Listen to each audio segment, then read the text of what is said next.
Well now. Whoever smelled a delta Cloudkill.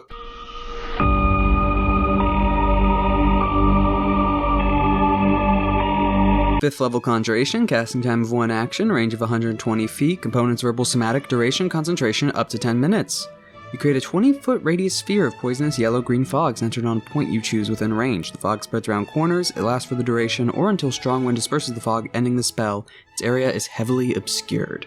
When a creature enters the spell's area for the first time on a turn or starts its turn in there, the creature must make a Constitution saving throw. The creature takes 5d8 poison damage on a failed save, or half as much damage on a successful one. Creatures are affected even if they hold their breath or don't need to breathe. I didn't remember that.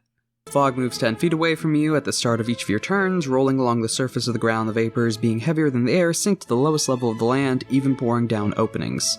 Higher levels, when you cast a spell using spell slot of 6th level or higher, the damage increases by 1d8 for each slot level above 5th.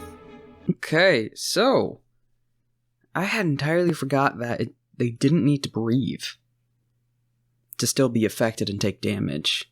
I guess just super deadly even in skin contact. In fact, it still moves 10 feet away. 20-foot radius, 10 feet.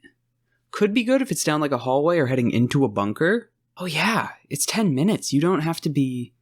I mean, it's 120-foot range. You could cast this in the middle of combat because it's still in action, but if there's someone in an encamped position and a lower point from you, you could totally send this down a chimney or towards a trench line or some cave system. You have 10 minutes to kill as it moves in. And if there's no more point for it to move, like if it's perfectly locked in a cave, will it just sit there? Because it keeps moving 10 feet, but it doesn't say anything if it bumps into like a physical wall and there's nothing to move past. Could theoretically make a kill pit with this, because once it heads to the lowest point, it can't really move on from there. 10-minute kill pit, 5d8 per round in it?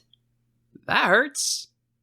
This is definitely even though it can be an action and it can be used in the middle of combat, I do see this more as a flushing out or removing a position, similar to how some grenades or bombs are if they are delayed a turn. Instead of just dealing damage to a target with it, it's more to get them to move out of cover. I mean, either they move or they stay and take 5d8 poison damage per turn.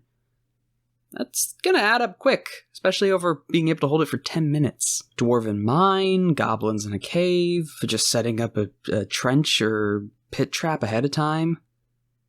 This could hurt. Some other creature that burrowed. The only thing I can think of, it's poison damage, and a lot of things are resistant to poison. This doesn't even give the poison condition, it just does poison damage. And con save, a lot of things can pass con saves, as a commenter had pointed out. One of the most common high saving throws. Even then, with a high con save, they'll still be taking half damage in over 10 minutes if they're stuck in the position. Kinda hurts that's 5th level for that, but if you are in that perfect setup scenario where they're going to be stuck in a single location and this you can trap them in there with this, that 5d8 even halved for over a course of 10 minutes, it's the same reason as Call Lightning was scary. If you have the target stuck there under that effect area, that's going to add up very quick. I can't, in the middle of combat, yeah, I don't see this as too great, but as a flushing out mechanic, they don't even have that much time to react. Because you won't be casting that spell for like 10 minutes and they can't identify it. It's just an action. All of a sudden, oh, there's this massive poisonous cloud heading your direction. Or into your trench line or barracks or cave. Goblin or kobold. Oh my god, kobold tunnels. Goblins, kobolds, bug things, anything burrowing. Oh my god, this will be amazing. Send down the small tunnels. Gone. They're all gone. Could still be used in the middle of combat. 5d8 doesn't hurt, still moves slow enough to try and lock down or even force a position moving. So we're gonna go with a 7 out of 10. Bit more particular in its maximized scenario on when that would be available. But in those scenarios it would be amazing. And then on top of that, it could still be used in the middle of combat as an area denial. 7 out of 10.